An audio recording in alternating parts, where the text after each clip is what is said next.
yo bro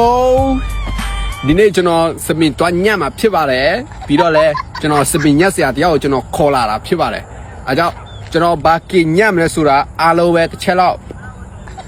let's go စပင်ညက်ဆရာနာမည်ကတော့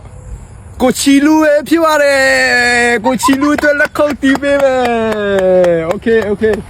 ဘာလဲညီလေးကဲဘာလုပ်လဲကဲဒါကျွန်တော်ရဲ့စပင်ညက်ဆရာပဲဖြစ်ပါတယ်ကျွန်တော်တီးတက်နားလာတယ်ဖြစ်ပါတယ်အခုနာမည်မိတ်ဆက်ပေးမယ်နော်အခုနာမည်ဘယ်လိုခေါ်လဲကျွန်တော်ကတော့ကိုချီလူပါအခုနာမည်ကတော့အားလုံးပဲမှတ်ထားကြပါအခုနာမည်ကတော့ကိုချီလူပဲဖြစ်ပါတယ်โอเคကိုချီလူအတွက်လက်ခုပ်တီးပေးမယ်ကဲလက်ခုပ်တီးမယ်ကဲလက်ခုပ်တီးကဲတစ်ချက်တော့ချစ်ပြမယ်ကိုချီလူကရန်တော်သွားပါတယ်အခုစပင်ညက်တာလားညက်တာလားညက်တာဆိုမညက်ဘူးကျွန်တော်စပင်မညက်တော့ဘူးခင်ဗျကိုချီလူကစပင်ညက်တာလို့လေညက်မလားမညက်ဘူးလားကိုချီလူမလို့လေကိုချီလူ